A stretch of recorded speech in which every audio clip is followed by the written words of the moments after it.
শিৱসাগৰৰ খনামুখ ডিমৌগুৰিত কালভাৰ্টত অচিনাক্ত পুৰুষৰ মৃতদেহ উদ্ধাৰ অঞ্চলজুৰি চাঞ্চল্য শিৱসাগৰ জিলাৰ খনামুখ ডিমৌগুৰিৰ এটা কালভাৰ্টৰ কাষত আজি দেওবাৰে এজন অচিনাক্ত পুৰুষৰ মৃতদেহ উদ্ধাৰ হোৱা ঘটনাই অঞ্চলজুৰি চাঞ্চল্যৰ সৃষ্টি কৰিছে। স্থানীয় লোকে কালভাৰ্টটোৰ কাষতেই মৃতদেহটো প্ৰত্যক্ষ কৰি গৌৰীসাগৰ আৰক্ষীক খবৰ দিয়ে।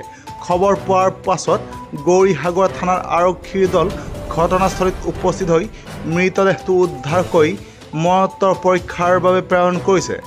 আৰক্ষীয়ে ইতিমধ্যেই প্ৰাথমিক তদন্ত সম্পন্ন কৰিছে যদিও এতিয়ালৈ উদ্ধাৰ হোৱা নাই মৃত ব্যক্তিজনৰ পৰিচয়।